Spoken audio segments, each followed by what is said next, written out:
Hi, welcome back. Part two. It's Rich from Link Business, and we're just talking about the emotional value around businesses. And I defy anyone to have worked and built or been a part of a business for, sometimes decades, and not attach some emotional value to that business, even if you're sick of it and can't wait to move on to the next phase of your life on a cruise ship somewhere in the Mediterranean. But before we get to the boat, we need to talk about these things, and hopefully it's of some value, so that you can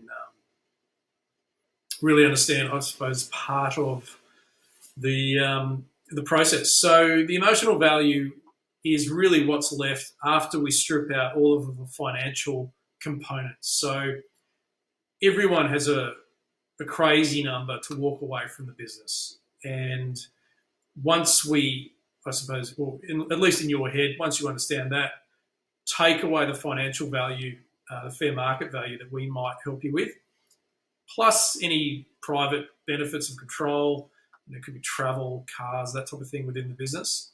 We've removed all of the financial value. If you still think that your business is worth more, then that's what we're talking about, is those non-economic parts to your valuation. And there are variables which we'll run through here quickly, and duration is super important. If you've grown up in business and then inherited it from family versus having just bought it 6 months ago, the emotional attachment you're going to have to that business is going to be very different, and that's what that is in relation to. Again, touching on that is if that business was built by you from scratch, you are certainly going to have a very different opinion of it from someone who, again, just bought it a few mere months ago. Those people that work in the business still typically have a higher threshold in terms of loss aversion. So walking away from a business that you control day to day is a lot harder than walking away from shares that you may own on a stock exchange.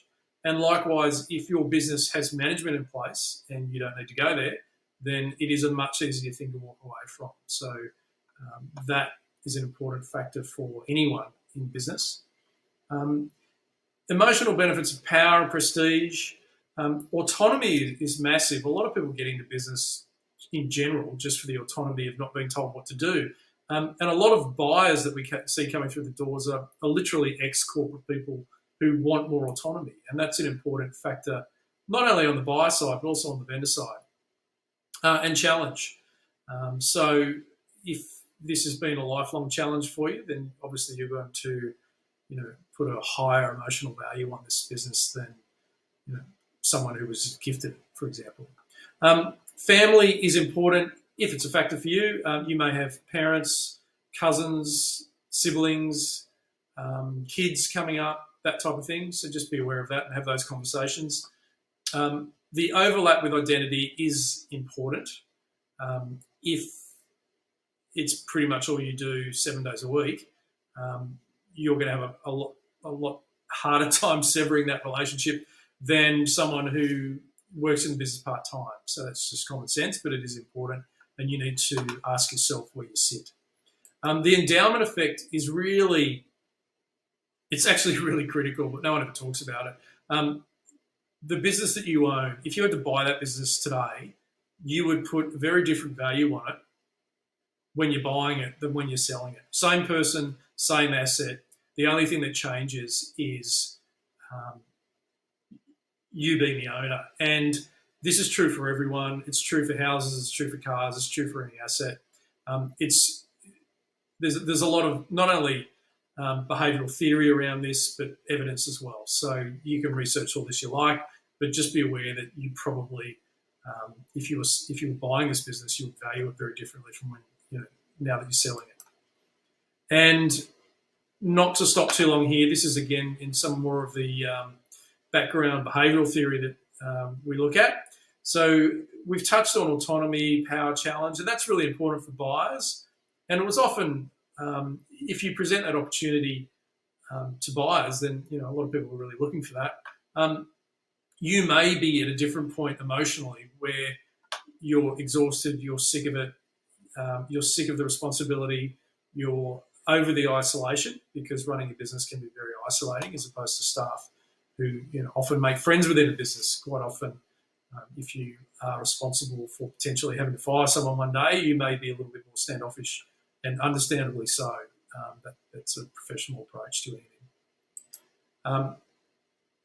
Risks that you can start to mitigate early. Financials that are not ready or clear are horrible, and they're just going to slow you down. Your support crew, you need to be talking to your accountant or lawyer now. If I actually prefer it that you've already spoken to your accountant before you ring me. There's a number of issues around tax implications. You're going to sell the business or the shares, all these sorts of things that you need to get an experienced crew around you. And so when I say that, I mean, if you've got family accountants or lawyers, that's great, but just make sure that they're also the type that are transacting similar thresholds and are transacting businesses in the last 12 months. You need to ask these questions, because it doesn't mean that you can't use these people for other matters, but make sure that you've got some specialists in place around your business transaction, because they're not that common. Some risks that could be internal for you is sticker shock.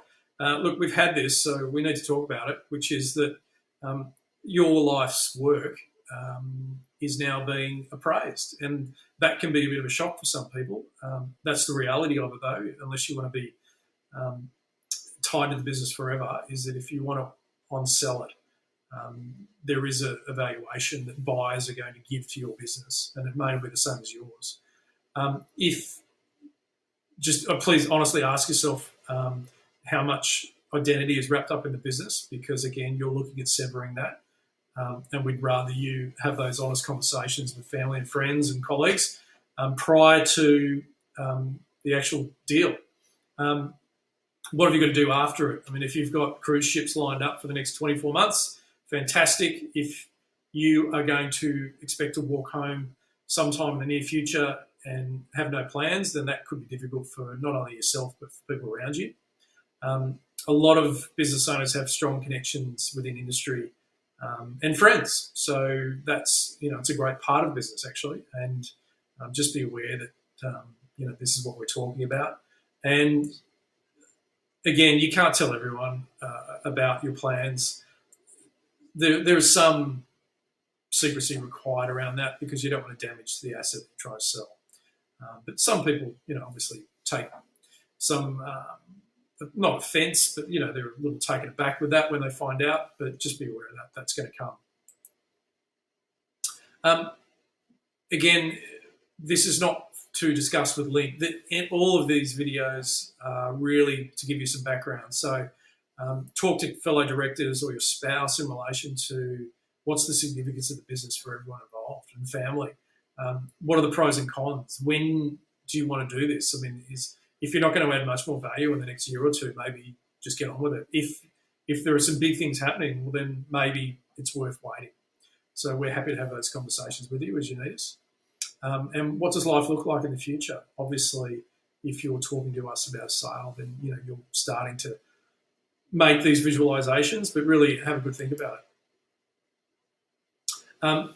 We touched in the last video on strategic value for buyers, and this is just to tie it all in together, is that the strategic value for the buyer is extremely different from the emotional value to yourself. Buyers do not care about your emotional attachment to the business, and you do care about the strategic value for them. So just be aware of that. When we see vendors with an overly high emotional value to the business, if we're only able to find buyers who don't have that strategic value, they just want to pay the fair market value, then that can often lead to disappointment. That's the market reality. If, on the other hand, you're completely sick of your business and there's a strategic fit for an overseas business or a local business, an interstate business, that can be fantastic. The outcomes that you're expecting could be exceeded. And that happens. So, that's part of the reason we love doing what we do.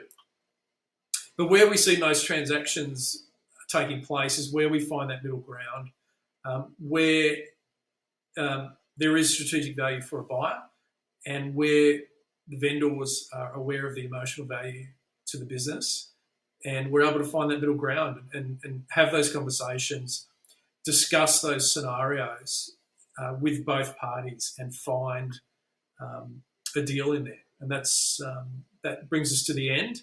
But I hope that helps some discussions internally in relation to the emotional value of the business for you.